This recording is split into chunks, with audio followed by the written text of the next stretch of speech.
Well, hello, Minnesota. It is great to be back in the Twin Cities with men and women who supported the election of a president and a Congress that passed tax cuts to put America first. Thank you for being here.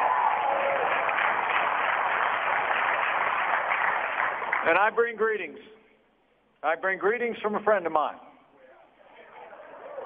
And a man who loves Minnesota, and a man who's fighting every day to keep the promises that he made to the people of Minnesota. I bring greetings from the 45th President of the United States of America, President Donald Trump.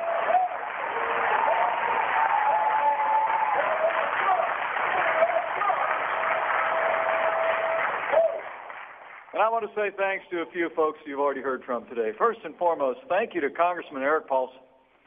Thank you for his leadership. Thanks for those overly generous words in your introduction. And thank you for your tireless efforts.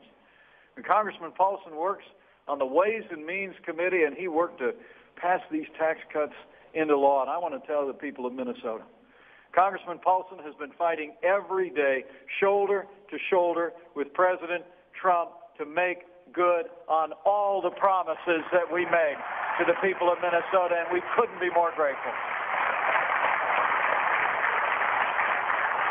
And with us today, as you may know, are two more friends of mine, great members of Congress, fellow conservatives who actually, like me, started their careers in radio. They're strong allies of our president in the House of Representatives. Join me in thanking Congressman Jason Lewis and Congressman Tom Emmer.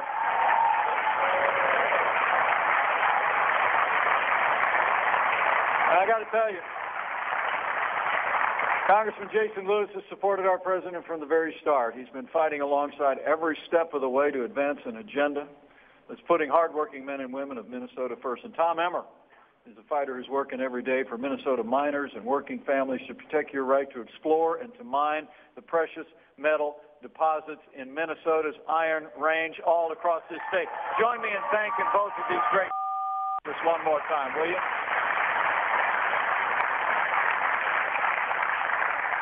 I'm also honored to be joined today by a great leader who's long been a champion of American prosperity. He's actually traveling with me today. He's been fighting for American jobs and American workers and making incredible progress. Join me in thanking Secretary of Commerce Wilbur Ross, who joins us in Minnesota today.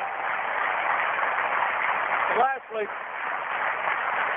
let me just take a moment to say thanks to our host today. It's an organization that's promoting the policies that are making a real difference in the life of businesses and families all across Minnesota. Let's say thanks to America First Policies for bringing us all together.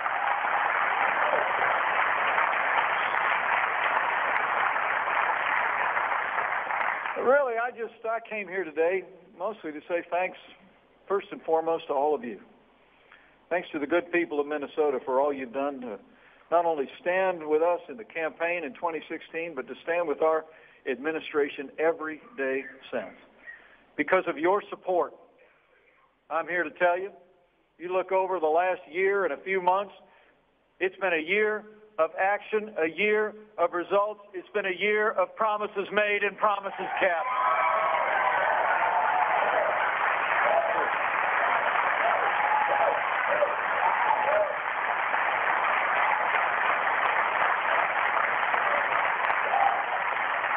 And it all starts with providing for the common defense. The first priority of our national government has been since our nation's inception. It's protection of the American people.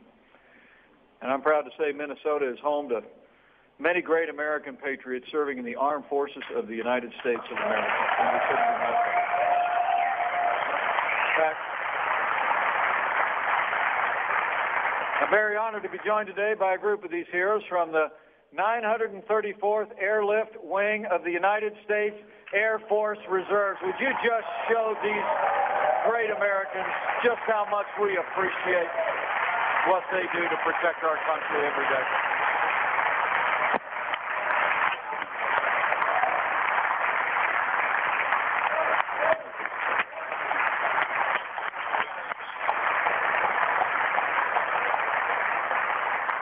Now, I'm pleased to report to these heroes and all of you gathered here today, President Trump promised to rebuild our military and restore the arsenal of democracy.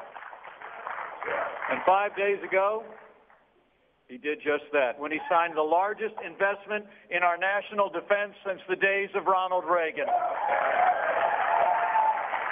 In fact,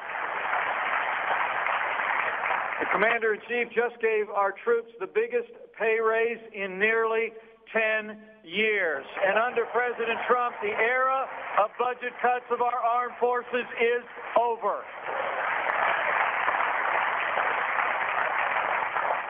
Our president has also pledged. He's also pledged to stand with those who serve in the uniform of the United States. If you're able to stand, would you mind if you served in one of the armed forces of this country, would you just mind standing on your feet and giving us one more chance to say thank you for your service?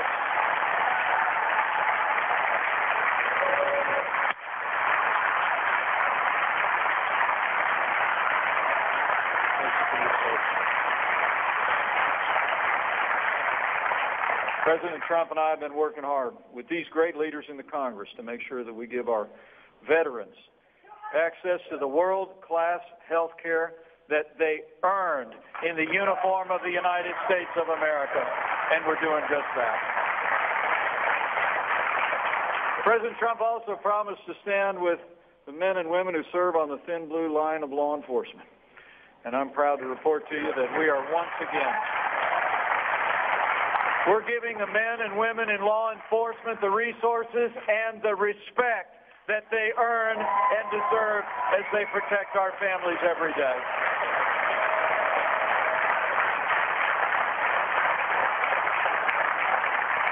Our president promised to secure our borders, enforce our laws for the citizens of this country, and I'm pleased to report to you illegal crossings at our southern border have been cut by nearly 50%. And just last week, President Trump signed into law $1.6 billion of border wall funding that will provide nearly 100 miles of border wall. And when it comes to the wall, make no mistake about it, we're going to build it all.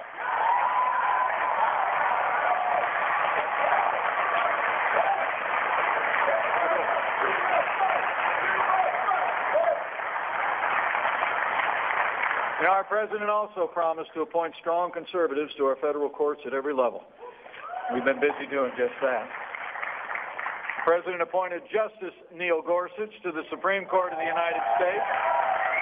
And last year, he set a record for the most Court of Appeal judges confirmed in a single year for any administration in American history.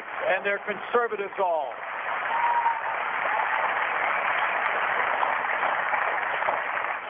Closer to home, you know, the president promised to do more than has ever been done to combat the scourge of opiate addiction that's ravaging families here in Minnesota and all across the country. You know, when I was governor of Indiana, I saw the impact of opiate addiction firsthand. I sat in the kitchen with families still grieving the loss of a loved one. I sat with recovering addicts and heard about the stranglehold of addiction on their lives that they'd only recently broken free from. I'm proud to report to you, thanks to the president's leadership, the strong support of these leaders in Congress, we're on track to partner with states and law enforcement as never before to invest nearly $6 billion to combat opiate addiction. And working with these leaders in Congress, we will make this the generation that ends the opiate crisis in America.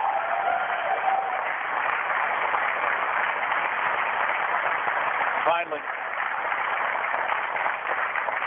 in the wake of deadly shootings across our country, our president promised after Parkland, Florida, that this time America would take action. And last week, the president took decisive action to improve school safety when he signed legislation to strengthen background checks and give parents and schools and law enforcement new tools and new resources to keep our kids safe. Because no child should ever be in danger in an American school, and we will continue to make school safety the top national priority of this administration. So, as I report to you what we've done together, I'm telling you, in this White House, it's been about renewed American strength. It's about security. It's about safety in our communities, in our schools. But what brings us here today is it's also about restoring growth and prosperity for the American people.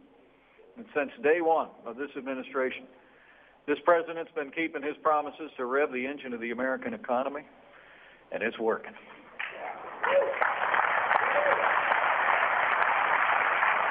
The President promised to roll back the heavy hand of government. Some of you may remember back on the campaign trail, the President promised to repeal 2 federal regulations for every new federal rule put on the books. And to be perfectly honest with you, we didn't do that. Working with Congressman Paulson, Lewis, Emmer, we actually have repealed 22 federal regulations for every new rule put on the federal code, including when we repealed the disastrous waters of the USA rule.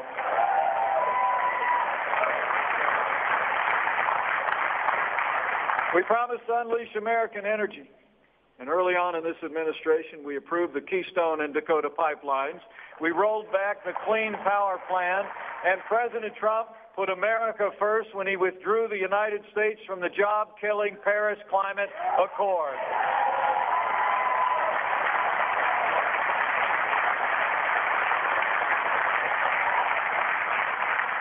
The President also promised to rebuild American infrastructure. If you haven't noticed, you elected a builder to be President of the United States. And just last week, we got a down payment with the support of these members of Congress, $21 billion for our plan to give Minnesota and America the best roads and bridges and best future we've ever had. But in the midst of it all, the President's been working to put America first. I'm pleased to report to you, this President's been fighting every day for free and fair and reciprocal trade. He's been holding our trading partners accountable for agreements. We've been renegotiating deals. I'm pleased to report to you we're making great progress on NAFTA, and just yesterday the White House announced we have reached an agreement in principle on a renegotiated free trade agreement with South Korea that will put American jobs and American workers first.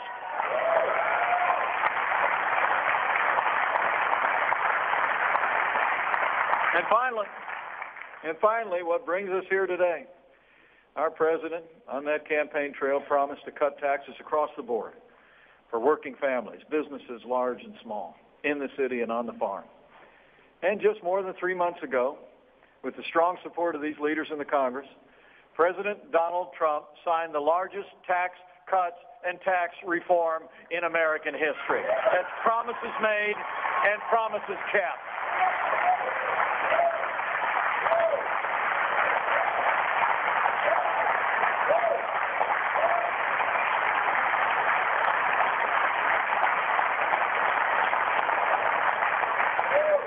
It's amazing to think we're just 1 year into this administration, and frankly, for all that I've just reported to you, all the progress that we've made together, with the strong support of these members of Congress you've heard from today and heard about today, the results have been nothing short of remarkable. Since Election Day, American businesses have actually created nearly 3 million new jobs, including more than 22,000 new jobs in the Twin Cities area alone.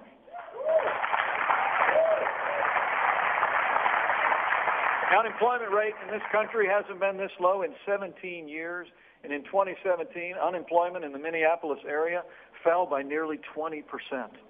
And while Minnesota, get this, while Minnesota lost over 1,000 manufacturing jobs in the last year of the previous administration, under President Trump, Minnesota's factories have bounced back, are booming once again, and since Election Day, businesses across this state have created 7,600 new, good-paying manufacturing and construction jobs all across this state. It's just 14 months. I mean, the truth is, with rolling back regulation, with making the right investments in a growing American economy, with cutting taxes for working families and businesses, bottom line, growth is back, confidence is back. Under President Donald Trump, America is back, and we're just getting started.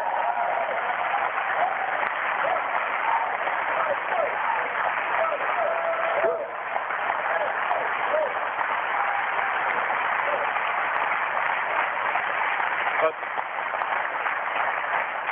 you know, I work with him every day, and I can tell you, for all I just reported to you, that's what this president calls a good start.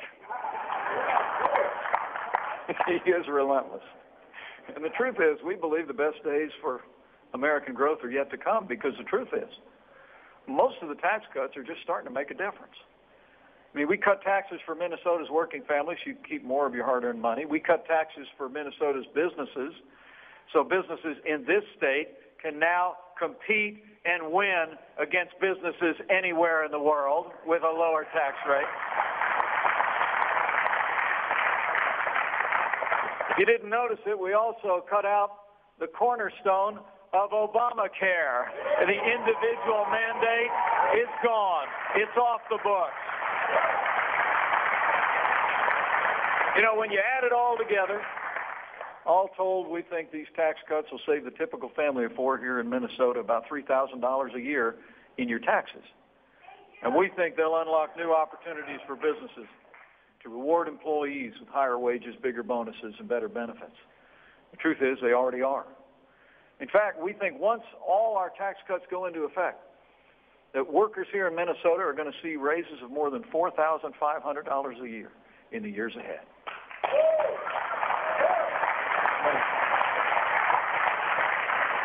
And, you know, we're already on our way, because in just the past 3 months, thousands of Minnesota workers have seen bonuses as high as $2,000. And folks, that's great news for working families. But not everybody thinks that. I mean, you might have heard that the person that wants to be the Speaker of the House again, Nancy Pelosi,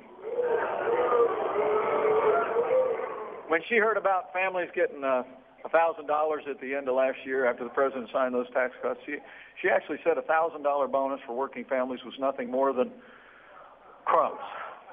Did you hear that? Now, let me remind all of you that, you know, Karen and I come from the Joseph A. Bank wing of the West Wing. You with me on that? Okay. I mean, really, we've lived on a budget our whole lives. And when our kids were little, we had a term for another $1,000 in the paycheck at the end of the year. Christmas. Am I right? I mean, the truth is, these bonuses and the pay raises that are already happening all across Minnesota are making a real difference in the lives of families in the Twin Cities and all across this state. And I want to say very seriously, any leader who says that $1,000 in the pockets of working families is crumbs is out of touch with the American people. Okay? So let me take a moment to thank some leaders that are in touch with the people of Minnesota.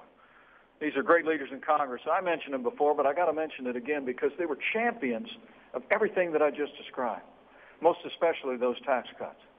Congressman Eric Paulson, Congressman Jason Lewis, and Congressman Tom Emmer have been standing with this administration every step of the way. They've been putting America first, and they've been putting Minnesota first. And everything I just described happened because of their leadership and support. They helped rebuild our military. They helped roll back the reams of federal red tape that I talked about. And they passed these historic tax cuts that are making a difference here in Minnesota. And I know you are as grateful as the President and I are for these extraordinary leaders. You know, but President Trump and I know, for all of the strong leaders that we work with every day in Washington, D.C., we know that the real strength of this country is not to be found in our nation's capital. The real strength of this country is not found in the marble halls of government. But really, the strength and the greatness of this nation has always been found in the hearts and in the character, in the faith, in the work ethic and the resilience of the American people. And Minnesota is proof of that every single day.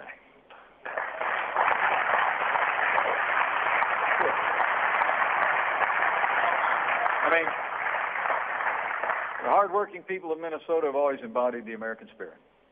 From the pioneers who carved a home out of the wilderness to the patriots who were the first to volunteer to fight for freedom in our nation's Civil War, to the innovators of every new generation who carry this great state onward and upward. Minnesota has long been and is today America's star of the North.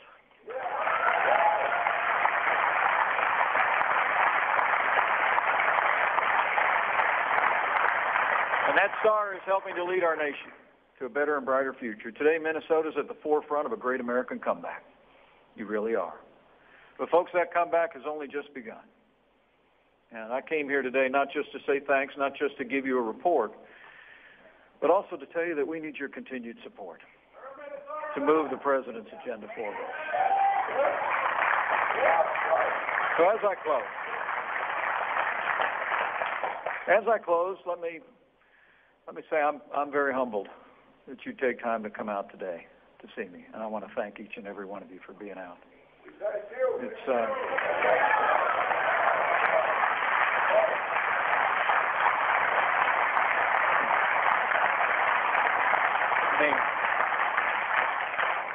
I'm just a small-town boy from southern Indiana, and I dreamed one day of maybe representing my hometown in the Congress.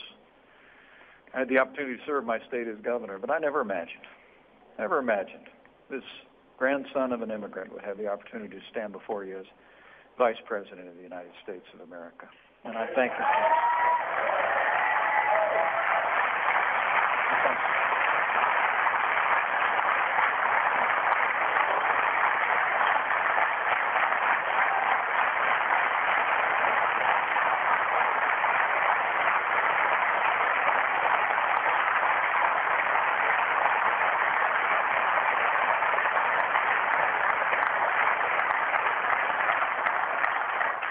I want to encourage you today, before we leave, to take what you've heard here today.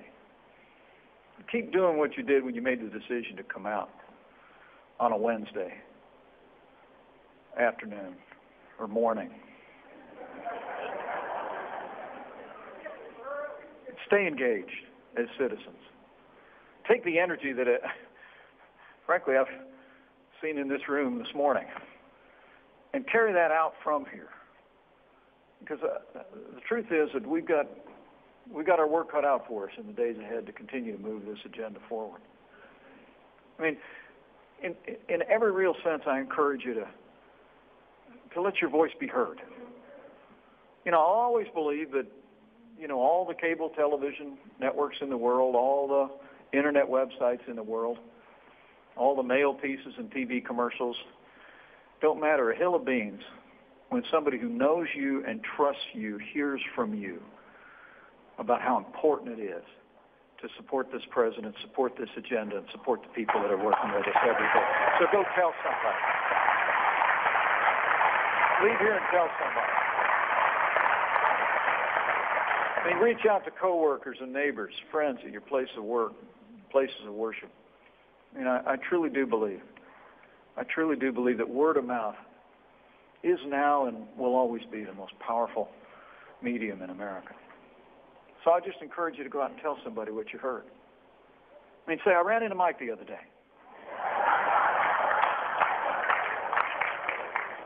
And he was telling me all the stuff we've gotten done. Not what the president's gotten done, and not what the Republican majorities in the Congress, what we have gotten done together. I mean, the people who are gathered in this room, people all across Minnesota and across America, stood with this president, stood with these great leaders, and gave us a government that could, in every real sense, turn this country back in the direction of what's always made this country safe and prosperous and strong. So go tell the story of what's happening in America among your families and your friends and your loved ones. Tell them, what they're not hearing on most of their cable television networks. Tell them about these great congressional leaders, how important it is that we see them continue to have the opportunity to serve in the lead. Tell them what we've accomplished, and tell them about the difference that it's making here in Minnesota and all across the country. I mean, tell them we cut their taxes so they can keep more of what they earn. Tell them we're restoring American strength at home and abroad, standing with our allies, standing up to our enemies. And tell them we're once again taking the steps necessary to protect our families in new and in renewed ways. In a word, tell them we're putting Washington back to work for them, not the other way around. Tell them President Donald Trump, under this administration, the forgotten men and women of America are forgotten no more. You go tell them that when you leave here today. But it's true. Tell them. It's true. And there's one more thing I might encourage you to do if you're of a mind in these challenging times where there seems to be widening threats abroad and too much division here at home. If you're inclined from time to time to bow the head and bend the knee and pray for America, I encourage you to do it. Really do.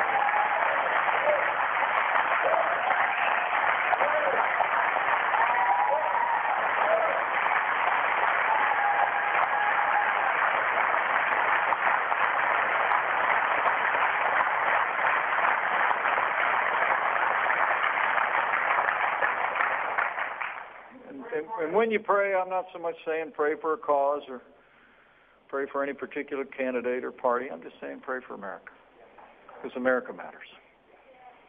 Far beyond our shores, the last best hope of earth. Pray for this great nation, all of its people, and all those who serve her every day. I truly do believe if you continue to do that, if you continue to support this agenda going forward with your time and your voice and in every way as good citizens, with these great leaders in the Congress that we've talked about today, with President Donald Trump in the White House, and with God's help, I know we will make America prosperous again. We will make America safe again. And to borrow a phrase, we will make America great again. Thank you very much, Minnesota. God bless you. And God bless the United States of America.